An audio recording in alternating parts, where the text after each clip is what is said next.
Namami Bhagavatpadam Shankaram Lokashankaram Shankaram Shankaracharyam Keshavam Badarayanam Sutra Bhashya Kritau Vande Bhagavantau Punah Punaha Ishvaro Gururatmeti Murti Bhed Vibhagine Vyomavat Vyapta Dehaya Dakshina Murtaye Namaha Gukarastvandakaro vai Rukarastvanivartakaha Andhakara Nirodhitvat Gururitya Vidhiyate Sadashiva Samarambham Shankaracharya Madhyamam Asmadacharya Paryantam Vande Guru Paramparam. Om Sahana Vavatu Sahanau Bhunaktu Sahaviryam Karavavahai Tejasvinavadhitamastu ma vidvishavahai. Om Shanti Shanti Shanti. Namah Shri Shankarananda Gurupadambu Janmane Savilasa Mahamoha Graha Grasaika Karmane.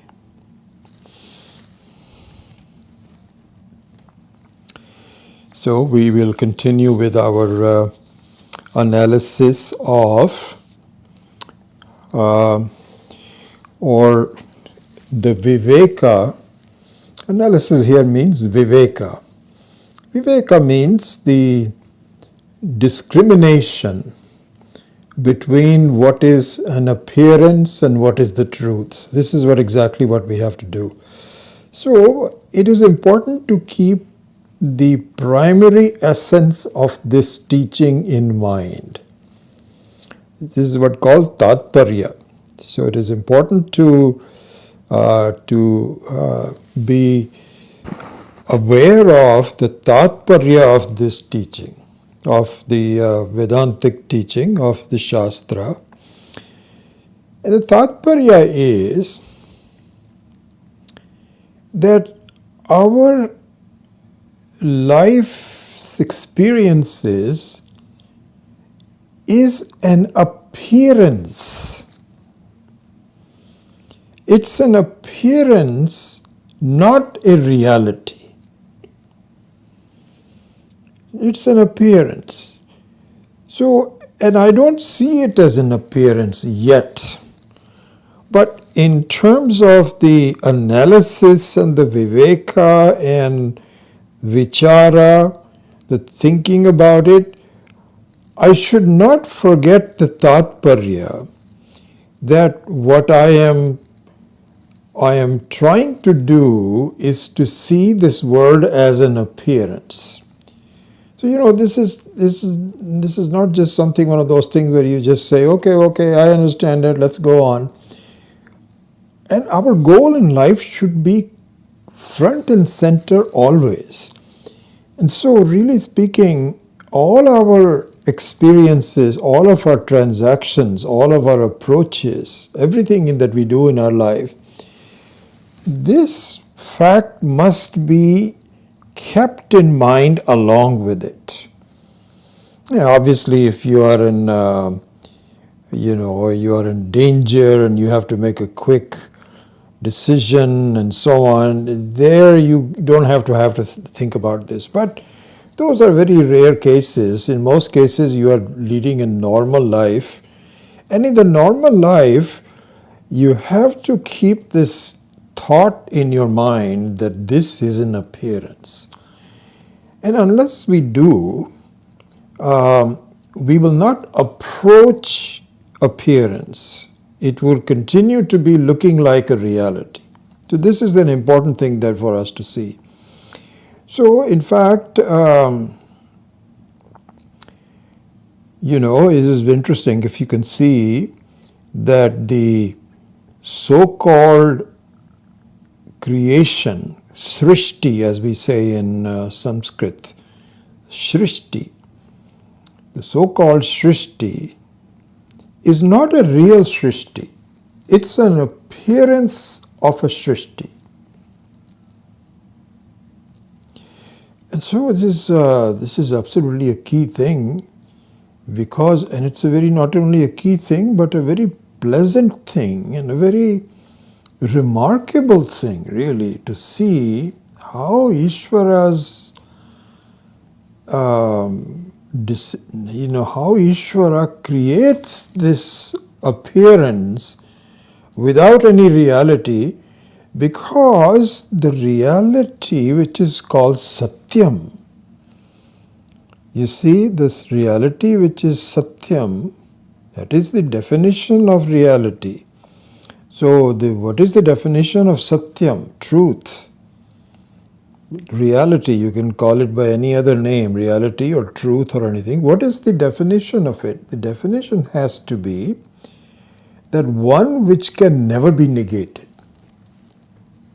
Never. Under any circumstance, it cannot be negated. Anything that we experience doesn't fulfill that criteria. Because any thought that you have, any experience that you have is very short-lived. It doesn't stay. And so it gets eliminated. So if you say, no, the world is Satyam. The world, let's say you can say that the Prithvi, the earth is Satyam. Well, it's not true. Because at one time it wasn't there, and it's also not going to be there, and even while it is there, it keeps on changing. You cannot really rely on it. Nothing is really the truth except for yourself. Except for the Atma, Paramatma, Jivatma, different aspects of it, but Atma. So the Atma being the truth means, just see this fact, that really the only thing which is Satyam, which can be Satyam, is you. Your experiences cannot be Satyam because they don't fulfill the definition of Satyam. But you fulfill the definition of Satyam. So what a beautiful creation Ishvara has made. Not you, but really Ishvara himself is the Satyam. And the Ishvara as you is Satyam. So you have to understand that you are none other than Paramatma. And so what a beautiful thing he has created, that the thing which is very pleasant and which is full of ananda, as we are studying in these 5 chapters of Pancadasi, is Satyam. The one which doesn't change is Satyam, and which is very pleasant. And anything, but at the same time, there is, Ishvara must have thought that really if everybody is just in a state of yoga nidra, it's sleeping all the time, like you and I also, we don't have any manifestation during the Jagrita Avastha and Swapna Avastha. Only in Sushupti we have oneness. And so there's no srishti in Sushupti, in sleep. There is no. So if you wanted to have some drama, then you need to have a srishti. You need to be born, you need to have parents who love you, you need to have good health, some bad health, education. No, all those variations are not Satyam. And if you really get tired of it, as we do at the end of the day, no matter what you do, at some point in time you just start to yawn and close your eyes, shut the light off, and you say, I just want to be myself for a while. And so that is the Satyam. That's also not complete Satyam, because you have ignorance, self-ignorance. The complete Satyam will be when you know that you are undifferentiated. And so in In deep sleep, you are Satyam, you are Ananda, but Jnanam is missing. All three of them have to be complete. Satyam, Jnanam, Anantam, or Satchit Anandaha. So Sat is there, you are there, but you don't know you are there. So that's even the deep sleep and coma also is not acceptable to us. We need to really be completely free. So look at this beautiful Srishti. Imagine, so if you suppose you say that the experiences of the world equals problems, which is true. Really all this drama about, sukha dukkha, being born with diseases and accidents, some joy, eating, etc., etc. All of this, if this was the Satyam and you were not Satyam, that would be a tragical play. Ishvara is smarter than us. He says, okay, I'm going to have a Srishti, but the Srishti is such that the self is never disturbed. It's always Satyam. So the only thing is you may not know it. That's a simple thing to solve. It's not a big deal. You just go to a guru and say, hey, what's going on? Can you tell me? And the guru says, sure. Hopefully you have some time and you can attend some classes.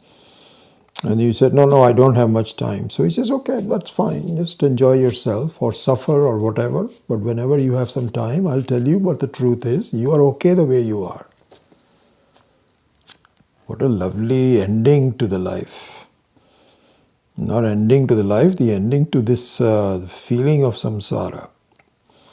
That the self is the Satyam. Imagine a movie where the movie is very pleasant for 1 hour and 29 minutes. And then in the last minute, there is a scene where the person has been shot. The hero has been shot. And everybody is just devastated. And the movie ends. This is the movie. So the first hour and 29 minutes, it's pleasant. And in the end, everything falls apart. Nobody would go to see the movie. Because the word would get around and say, it all ends in tragedy. But here is just the opposite. You may have some problems with the hero and the villain all fighting with each other and this, that, or the other. In the end, the hero and the heroine embrace. They are one. Everybody is happy. You can go home and enjoy, eat your popcorn. This is the beautiful Srishti. So, but you have to know. You have to know what's going on. If you don't know what's going on, then you have some issues. And then you are in the middle of samsara. So really speaking, if you have to know this is an appearance, there's no other way. So that has to be kept front and center. This is an appearance. And you cannot keep on repeating, this is an appearance, this is that, nothing will happen. But the goal that this is an appearance should be kept in mind. And then you can ask questions, how is it, etc. So here, I was reading a text by Swami Akhandananda ji.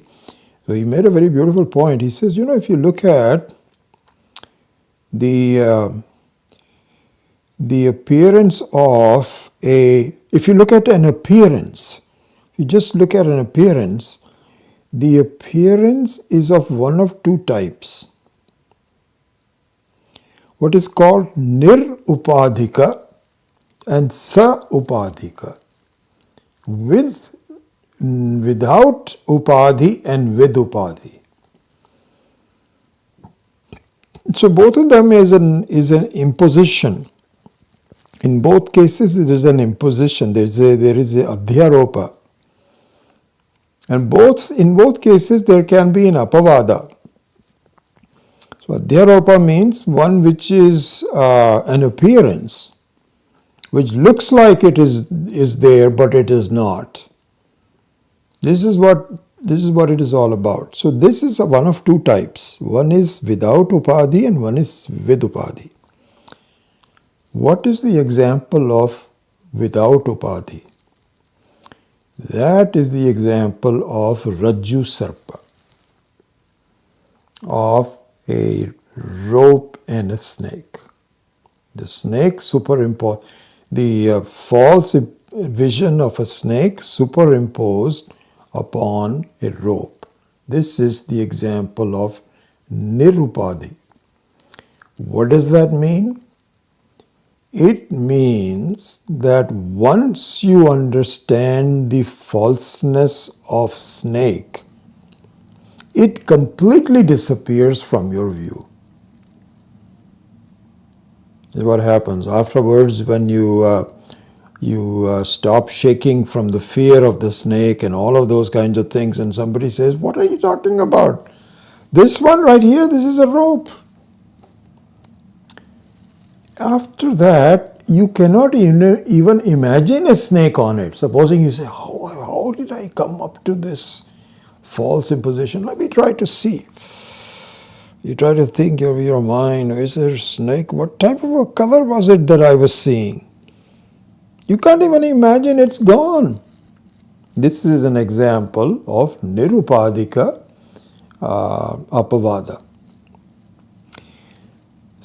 Sopadika is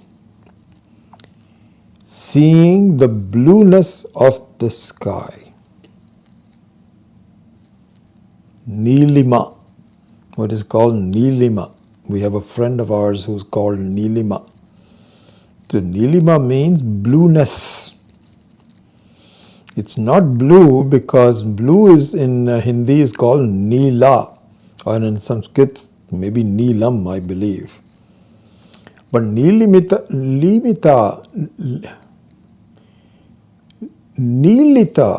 means blueness. Okay?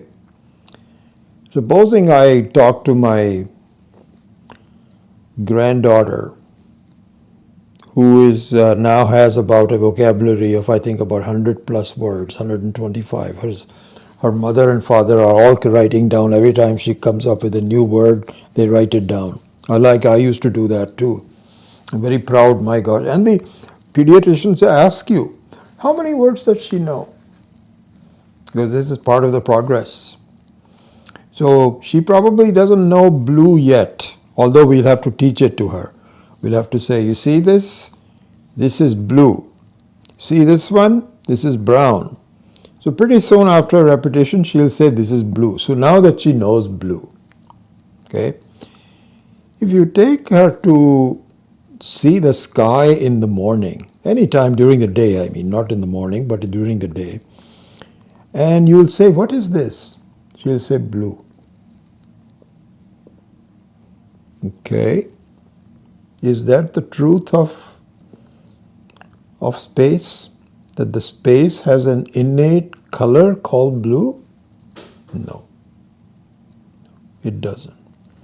So we cannot explain that to a 2-year-old, but suppose she gets to be, I guess, 5 or something, I don't know what age, she would understand the colorless space, probably more than that, even 5 may not be enough. But at some point in time, the child would know that the space has no color. Okay? All right. Now, after that point, the child would look at a blue sky and understand that the blueness does not belong to space. This is a very funny thing how blueness comes in. In fact, Swami Dayanand used to say that. He says, and in fact you might notice it. So sometimes when infinity is depicted, depth is depicted, it is done in blue color. Ishvara also does it. So space is blue, because it is infinite. And so ocean water, on the unlimited depth of it, it becomes blue. It's a very interesting, funny situation. Anyway, apart from that, so this is an example of so upadhika apavada. How in that, even if you know that space has no color, and if you see the space having color, you make that viveka by yourself, that the color does not belong to the space. And now we can see another example of these two types of apavada, adhyaropa apavada. When you wake up from a dream, what is the type of apavada? The first one, nirupadhika apavada. Nirupadhika apavada means once you wake up from the dream, the whole dream disappears. There's not a trace of it. You can't even remember it. Sometimes early in the morning I would say, oh, that was an interesting dream. I try to really remember, but I can't. Maybe a couple of frames of it. That's it, gone. So the swapnavastha, dream state, is an example of nirupadhika apavada. The state of jagrati, of waking state, is the example of the other one. This has to be understood. And this is what is explained in such beautiful detail in the Mandukya Upanishad, which many of us have studied. And I'm going to take it up again, quite frankly, because I think the treatment by Swami Akhandananda Ji is so in-depth and so clear, so succinct, that I just never wanted it to end. And I'm in the middle of reading it these days. So one of these days, I don't know when, we will take it up. But anyway, the Jagrata Avastha is an example of Saupadhika Apavada.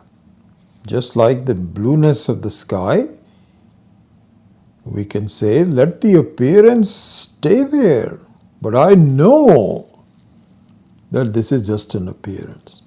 This is our goal. This is what we have to do in our life. If you're serious about freedom, if you say, no, I think it's just too difficult, this, that, or the other.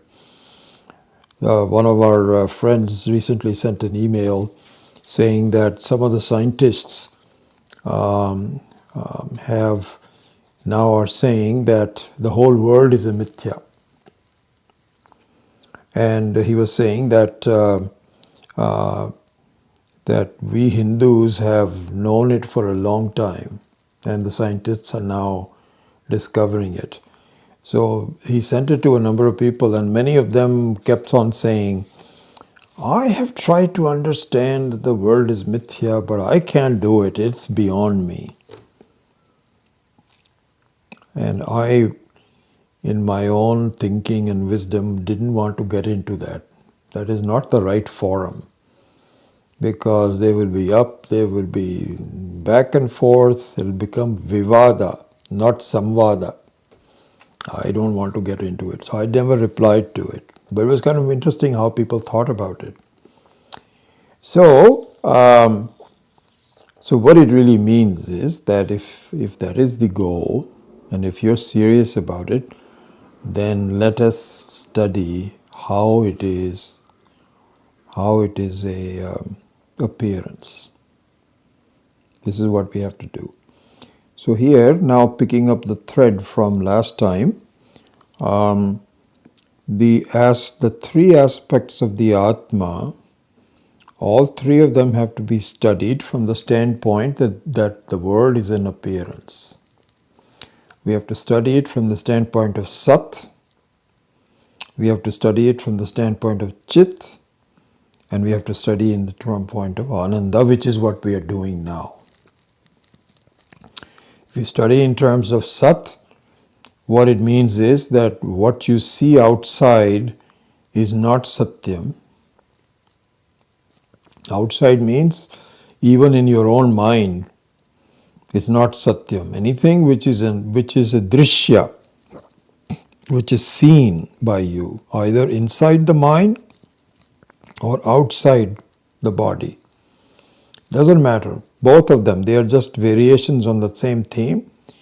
They are not Satyam because they keep on changing and do not fulfill the definition of Satyam. Cannot be. So this I have to see. You cannot just say, okay, it is Satyam. Let it be Satyam. And I want to be away from Satyam. You can't be. No. So, the study of appearance from the standpoint of Sat has a certain methodology. You have to look at that. Similarly, Chit is the same one. But here we are focusing on the Ananda. And the issue with respect to Ananda, like in the other two cases also, is very similar. And what is that? That my Ananda means my sense of happiness, joy, love, anything good, seems to come from outside. I myself, I don't know who I am. I'm not sure. See, that's another thing that one has to be kept in mind. You know, we talked about the fact that the world is an appearance. So, it should be kept in mind. Should be not kept in mind, but it should be understood. Whether you keep it in mind after you understand it is up to you. But you need to first get a clear idea about this fact. And the fact is that if you cannot definitively define something, you are uncomfortable with it.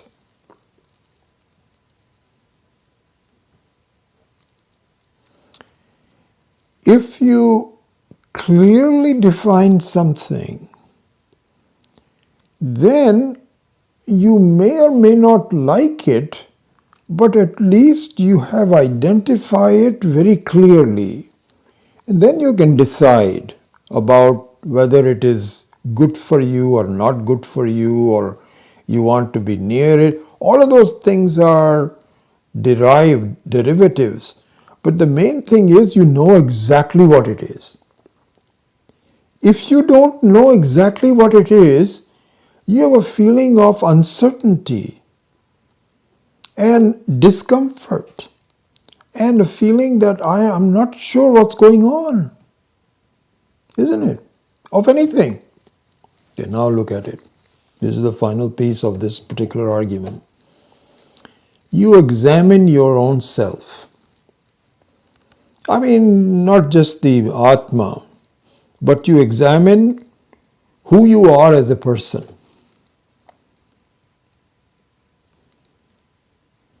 Do you know exactly what is going on? Do you? Do you know exactly who you are? Of course not. We're not sure what's going on. Sometimes I'm happy, sometimes I'm not. Sometimes I'm asleep, sometimes I'm awake. Sometimes I'm young, sometimes I'm old, then I'm gone. It's not definite. How can I be comfortable with myself if I don't know what I am, who I am, what's going on? This is a very strange thing, really speaking, because if you're uncomfortable, if you don't know something other than you can at least live with it, because there may be other things that you are more comfortable with. You can say, okay, I'm not sure about my neighbor on this side, whether he's friendly or not friendly or this, that or the other. But the other one is very friendly, I know, very reliable. He's a good friend. That's good, you're more comfortable with it. On the other side, the neighbor sometimes is, as happened to me, I think I told you this before, that this neighbor of mine, I have done so much for him. I used to go feed his fish while they were gone for 2 weeks. And then some time ago, when I was building something on my backyard because I was changing things, he reported me to the city, and it created such a problem. Unnecessarily, nothing I was doing, not doing anything bad. Just delayed the whole thing. I had to spend more money, this, that or the other. So I don't know what kind of a person he is. I was so friendly to him. I used to pick up his newspapers. He's a very interesting person because I used to tell him that, if you're gone for 1 or 2 days, I can pick up your newspaper or your mail. But if you're gone for 1 week, why don't you report it? He says, no, I don't trust them. If they know that I'm going on, the post office guy will come and steal my things. Oh my God, you don't trust post office, you don't trust anybody. And you're asking me to do this. They were gone for 2 weeks. They are from Taiwan. They were gone to Taiwan for 2 weeks. And he says, can you please come and feed my fish every day? I have to go, open the door, feed his fish.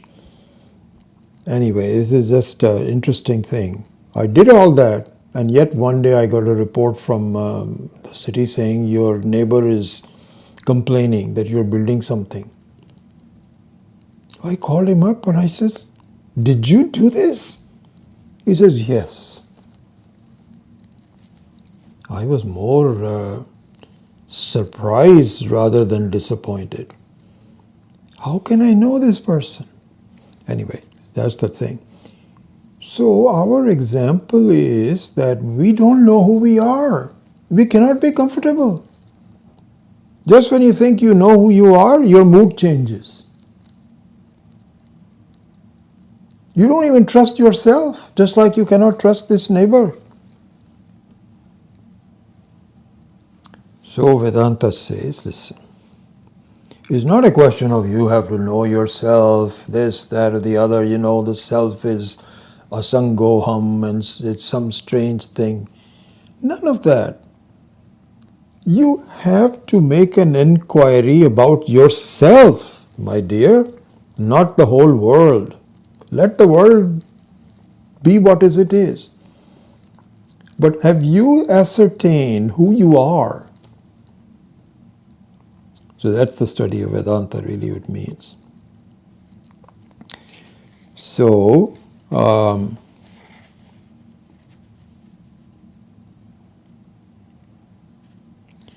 this is the viveka that we have to do about Ananda. So here, what I'm planning to do, I read the entire 12th chapter a couple of times, and I think that I'd like to finish it today. I'll just give you I think the main idea about the 12th chapter has already been covered. And I should examine whether you know what you've already covered. What is the main idea of the 12th chapter? Really speaking, I wish I should really examine that. Are you really absorbing it, or you're just not doing it? The main idea of the 12th chapter, which we have already done, and the rest of that is just some mop-up. This is just a mop-up. And then we are done with the 12th chapter. This is the way I want to do. There's like 78 different verses. I don't propose to go through all of them. If you have time, you can do it. But I will just give you the central idea which will capture your thinking. Okay? So the main idea which we have already covered is what? That your love for other things is a masquerading entity for love for yourself. No one loves anatma. Even an appearance of atma is really just for yourself. And so this appearance of atma is now commented on in some more detail. So let's look into this. Okay. So here, Swami Vidyananda,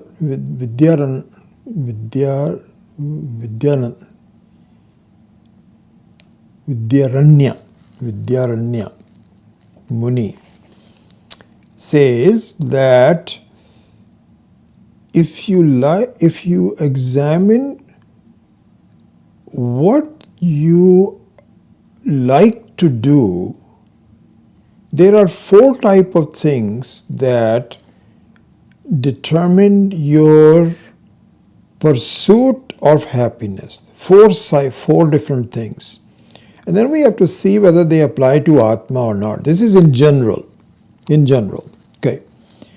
First one is called raga. Raga means a desire. Real desire. Real desire means, not real desire, means a strong desire is called raga.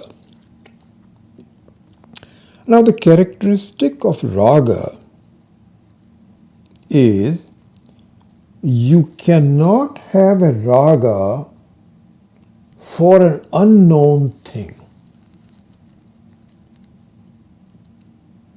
Conversely, if something is experienced by you and it seems to give you some pleasure, then you want to do it again and again. So this is what he says, that raga for your own spouse, a desire to make sure that you have happily married, is based on the fact that you've had some experience. Hopefully it was a pleasant experience, otherwise you'll get divorced. But it was a pleasant experience where you like your spouse and you want your spouse to be hanging around, not disappear. This is called raga. Same thing is true for raga for an object, for eating ice cream or rasgulla. So if you've never had rasgulla or ice cream, you cannot have raga. So this is the first type.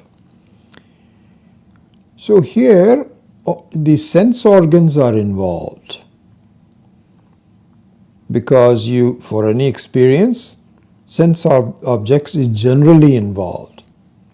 There is another one where sense organ is not involved, which is done through words only. There also the words means the ears are there, but you can even read something. Anyway, the sense organs are there, but not in a very primary way. It's called Shraddha, a belief. And so here, so for example, you have found out through your family connections or your education that puja, going to temples, is a very good thing.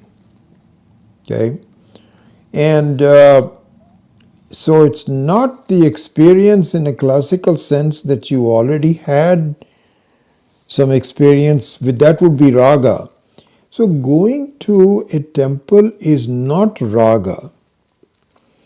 Watching reading a book which is spiritual is not raga, it is shraddha. So shraddha means that, or fasting.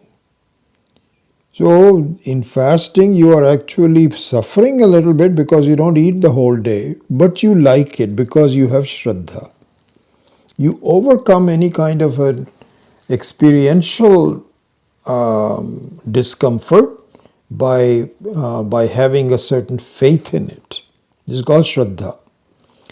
Then the third one is a stronger form of Shraddha, which has now also had an element of experience. And this is called Bhakti.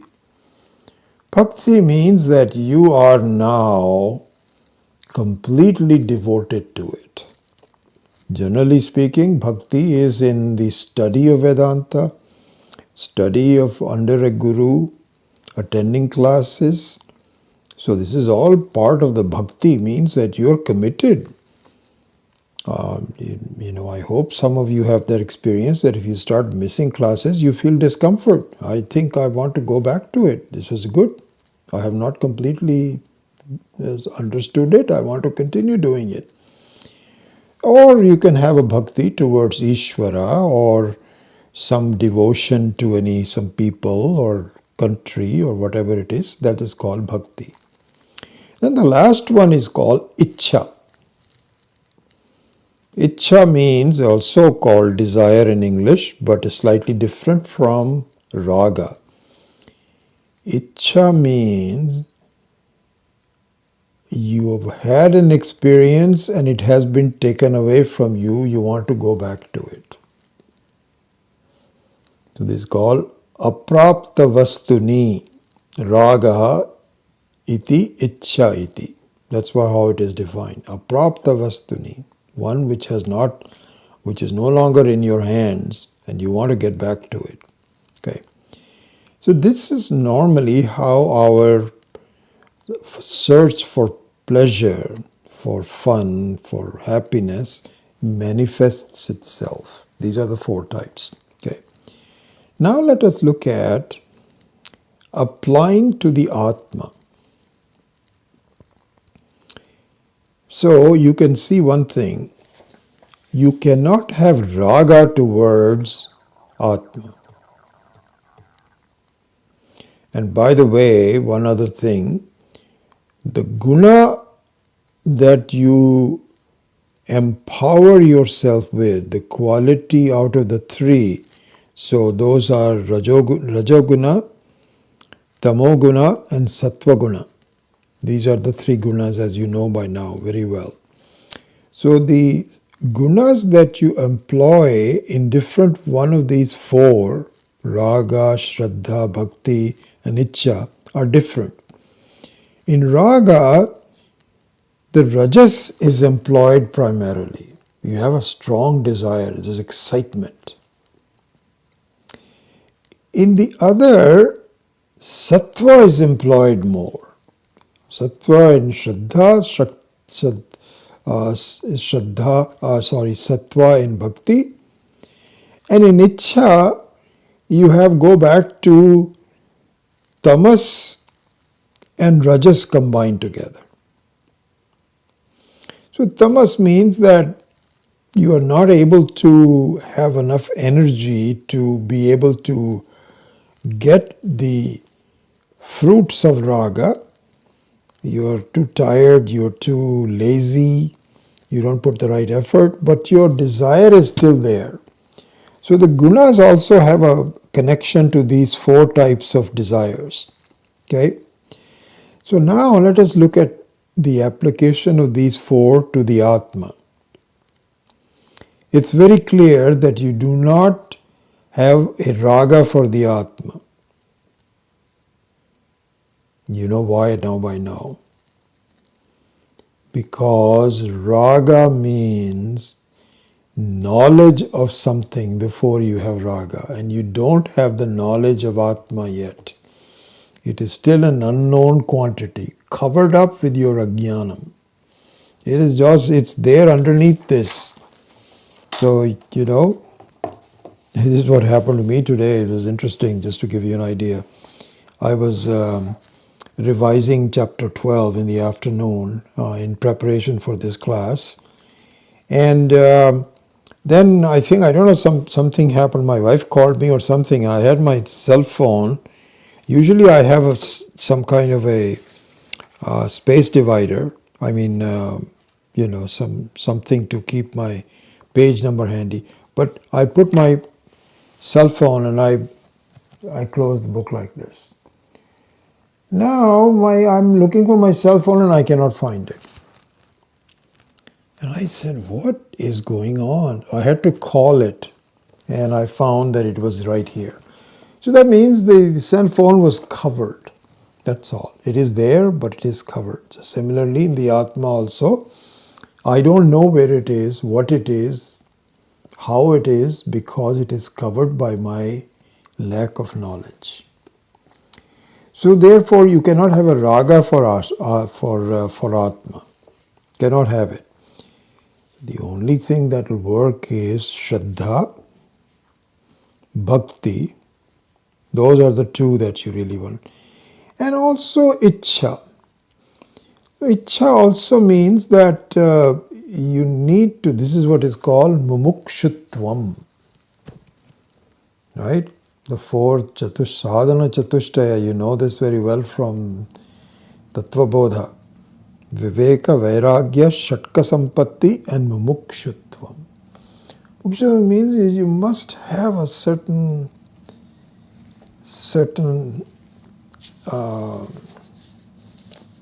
impatience in that way. Although at other places we say, please don't be impatient. So you have to be on an autopilot. But at least to get on the autopilot, you have to have an Ichcha. So Ichcha can be employed for the desire for the Atma. Certainly not Raga. Some Shraddha and then increasingly Bhakti. This is what it is talked about. Next thing I want to mention in the short time that we have left is the Atma that we keep talking about is has different appearances that we should be aware of. To see that it is covered, how do you even know that it is covered? So this is the example given was that if you go to, I don't know if many of you have gone to Bengal, and my father used to work in Calcutta, so we had been to Bengal quite a few times. And one of the characteristics you will see probably in other villages also, although I only saw that in Bengal, that you have these neighborhood pools of water, like a little pond, not pools, ponds of water where villagers come and they wash themselves, etc. Now, sometimes they are so covered by the sunlight doesn't come on it, the moss grows on top of the water. And the whole thing is covered with green. It doesn't even look like there's water there. It looks, if you're not careful, you can try to walk on it. And it looks like it's some grass, but it's not, it's moss. Then what people have to do, they have to remove the moss from an area with your hands to get some water which is quite fresh from inside. I think. I don't know how fresh it is, but anyway, there's some water there. So there is a method of uncovering the water so it reveals itself. Similarly here also, in the case of Atma, there are some coverings that have to be recognized and they have to be dealt with. What are those? Let's look at them. So here I am not giving you the references. I think this is in chapter 12, maybe around 60 to, there's 78 verses altogether. This is around between 55 and 70, somewhere there. There are three types of appearances of Atma. One is called Gauna Atma. I'll explain that in a minute. Let me just give you the names. Gauna Atma, Mithya Atma, and Mukhya Atma. Gauna means secondary, not primary. Gauna means secondary. So Gauna Atma, secondary Atma. Second one is Mithya Atma, means mistaken Atma. And the third one is Mukhya Atma, which is primary Atma, the real Atma. These are the three. Let's take an example of Gauna Atma. So Gauna means, this is very specific in definition, even though you know it is different, you take it to be Atma. And this is what is done by us definitely in terms of our children and grandchildren. See? So the classical example of Gauna Atma is, this is a self, but Gauna means a deliberate superimposition, knowing that they are not the same, but I want to make them the same. Let me give you better, instead of just talking theoretically. Exactly what happens when you find a little boy, 4-year-old boy, and he is fearless. He picks up fight with older boys. He's not afraid of it. If some people are playing, he goes right into it. Most of the boys you will see are circumspect and they will keep it away until you know who it is. But you find this boy is so outgoing, he doesn't care. And he can fight and take anybody on. So if somebody is observing it, they'll say, my God, your son is like a lion. Because a lion is the king of the jungle. He isn't afraid of anything. Nothing. He just walks around, And so you say, my God, this is not a boy, this is a lion. This is the example of what is called Gauna Atma. Because you know he's not a lion, but you're saying that the qualities of lion are really in him.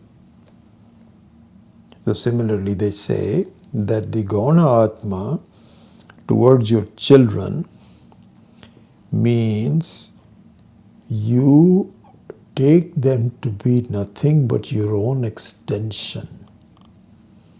This is why you love your children, your own children.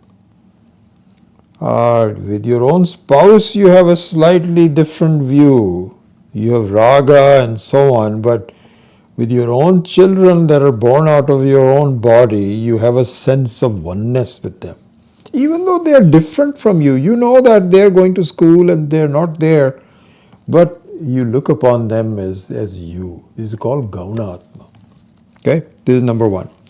Then the second one is Mithya Atma.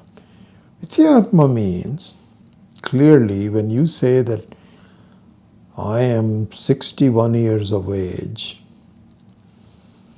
I am Indian, this is Mithya Atma. You are not 61-year-old, you are ageless. You were never born and you are never going to, you're not possible to be died. Gita, all the Upanishads. But I take myself to be mortal, fallible, not infallible, and changing, subject to all dukkha dukkha, sukha dukkha. This is called Mithya Atma, wrong Atma, mistaken Atma. And then you have the Mukhya Atma, which is, despite all the changes, you remain the same. And this is the subject of the word I. When you say, I was young, means I was associated with a young body. I am old. I am very endowed with an old body. I. This is the Mukhya Atma. Okay, so now that is the thing. And also, you the three types of Atma, you have to examine very closely. You have to examine it closely, because on the surface, Gauna Atma, of course, has some value here because so, by the way, very interestingly enough, let's just talk about that for the time being. If there is someone you have no oneness with, you don't love that person. What is a reason for your prema, your love, is a sense of ownership and oneness with that person. This is why you love your own children, not any other children. This is why you love your own house, not any other house. So that feeling of myness and I-ness has to be there. Okay? And so this is very clearly that if you have no I-ness in it, then it does not invoke, or does not evoke, not invoke, but it does not evoke any sense of joy. There you can be indifferent, or you can actually have some jealousy. You go to some house, and supposing that it belongs to you, supposing it's a very beautiful house, and so you take a friend there, and you say, by the way, this house belongs to my son. This is your son's house, not your house, but you have a certain pride and certain love towards that house. But if you go to somebody else's house that might even be, better looking or larger or whatever you get, you'll say, oh, you'll probably point out some defects in that. I wouldn't want to live there. That is, there's too much traffic there, or something like that. So what it means is that whether it is one type of Atma or the other, same thing is true for the body. There, of course, you are responsible for your body and your mind. So both the Gauna and Mithya Atma are still sources of joy for you because you have a sense of oneness with it. But if it is clearly Anatma, then you are not involved with it. And so these three have to be taken, they have to be examined. And the reason why you need to examine it is that the principle of examination is, if you look at what is called Brahma, which means a mistaken understanding, is called Brahma, or Prama.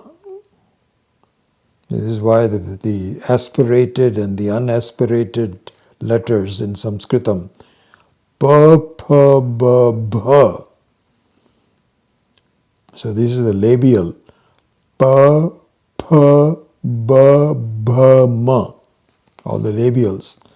So there, prama is non-aspirated. That is the first column. So prama means knowledge, means correct knowledge. And Brahma is bha, which is the fourth column, means mistake. Mistake. This can just say mistake. Correct knowledge and mistaken knowledge. What happens is, the characteristic of Brahma and Prama is as follows. The closer you get to it, the Brahma tends to diminish and then finally disappear. From far away it might look real, but on examination it collapses. Prama is just the opposite. from a distance, it may not look anything worthwhile looking into or real. But the more closer you get to it, the more real and clear it gets. Exactly the same thing on these things. That really it requires an examination of where the love is really coming from. So all this Brahma, that I love my wife and I love my house and I love this and that and so on, is really Brahma. The reality of that is that if you examine, it is just yourself that you under. Yourself here is nothing but Paramatma. The Paramatma is sitting behind you. So in reality, as we saw in the last class, Paramatma is the real object of your desire. You may not know this. You don't know. It's like, you can walk up to and he says, are you searching for God? You can just take, supposing, you have these newspapers that they ask all these passers-by that what is your best memory? Or which high school did you go to? What would you like to have your parents do? They have these and then they publish the results for it. So supposing you took a microphone and then you say, pardon me, I'm doing a research on this. Can I just ask you a question? He says, okay. Just keep it short. Okay. Are you searching for God? Just say you ask this in the middle of the midtown. You imagine the kind of response. Say, are you crazy? And who are you to whether I'm searching for not and so on and so forth? What does it matter to you? I'm not going to talk to you. Come up with a different question. So if you were to do that, you know what the correct answer is? There is no one in the whole world who is not continuously searching for God.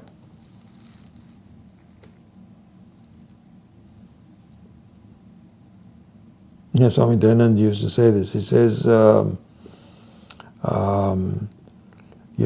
you meet somebody, how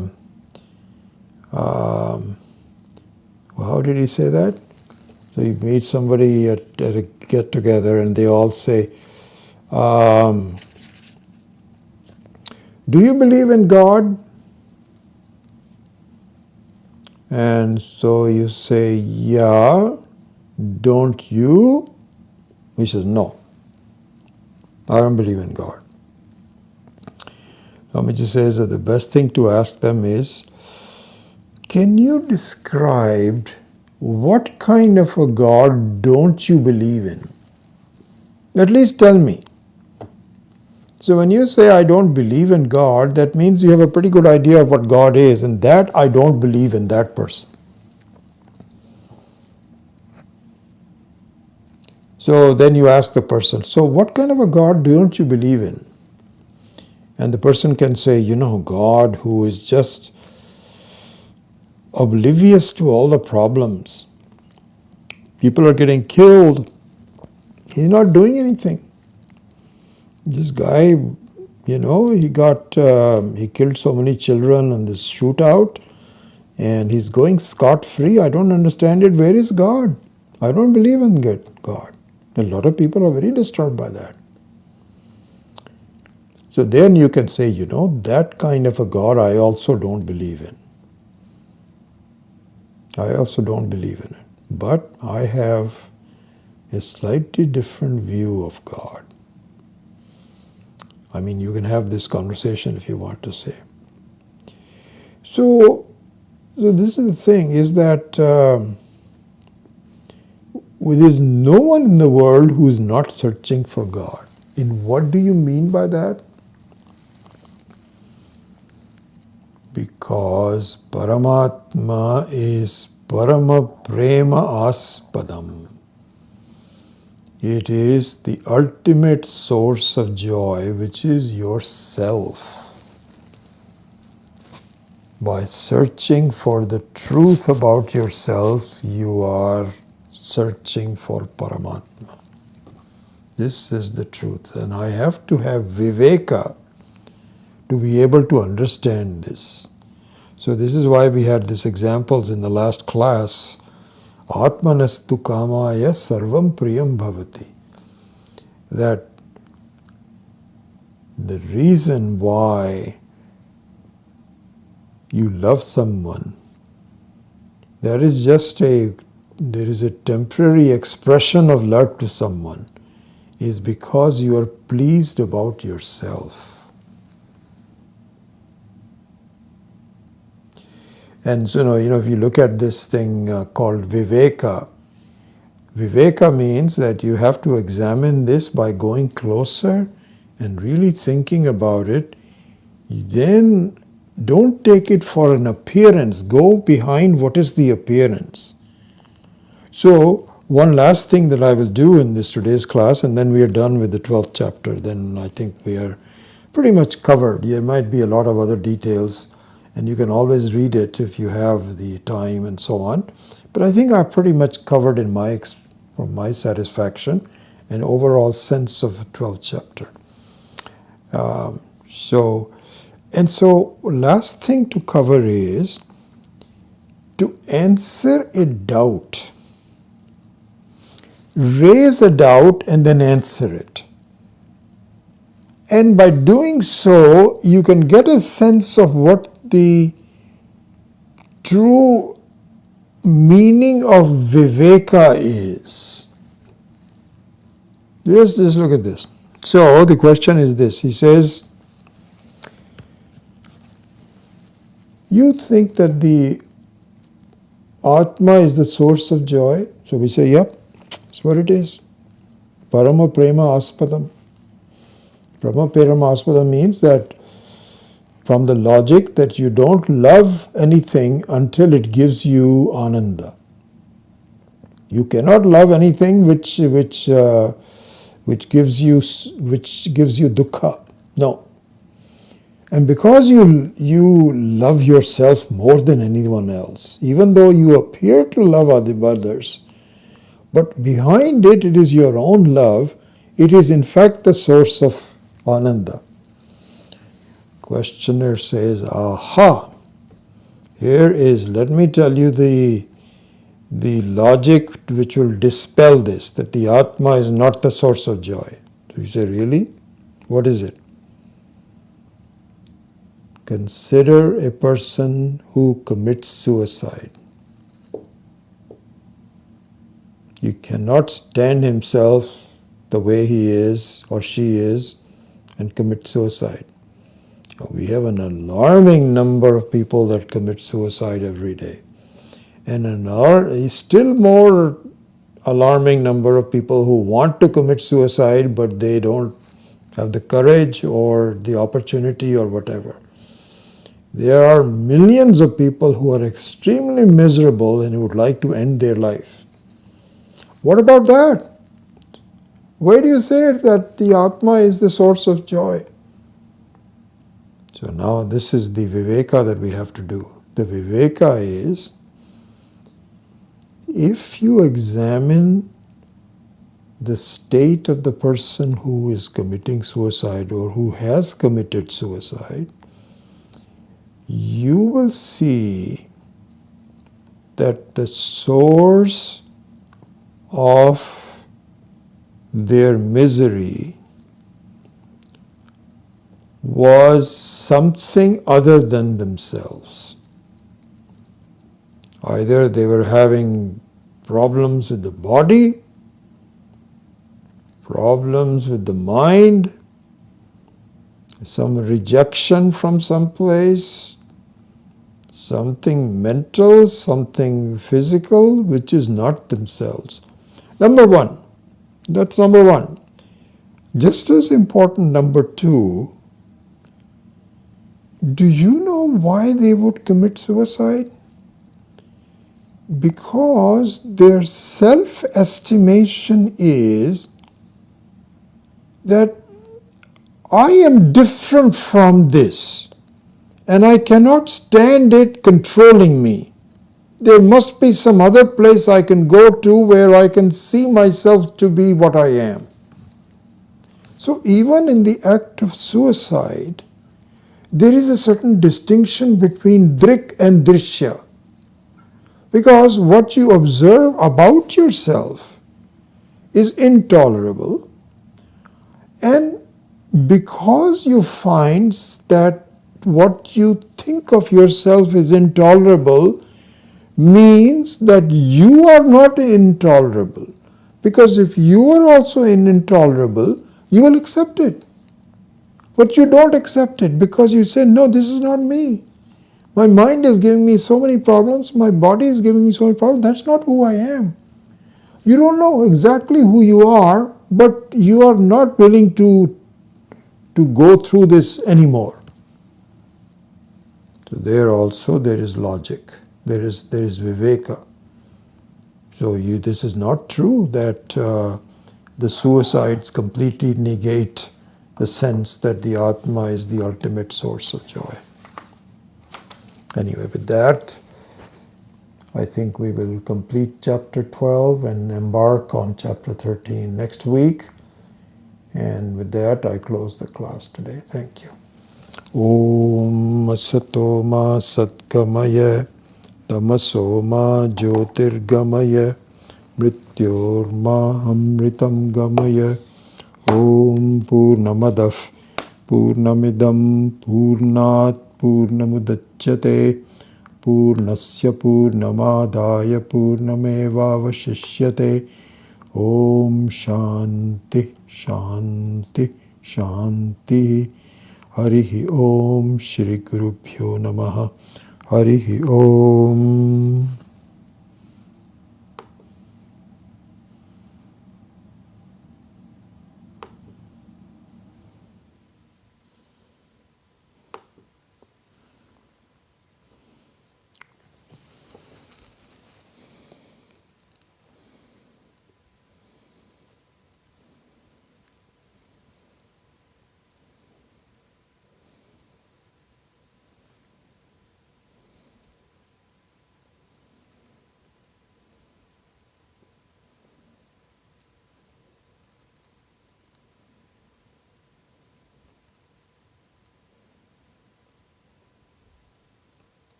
So nice to see all of you. So good. Wonderful.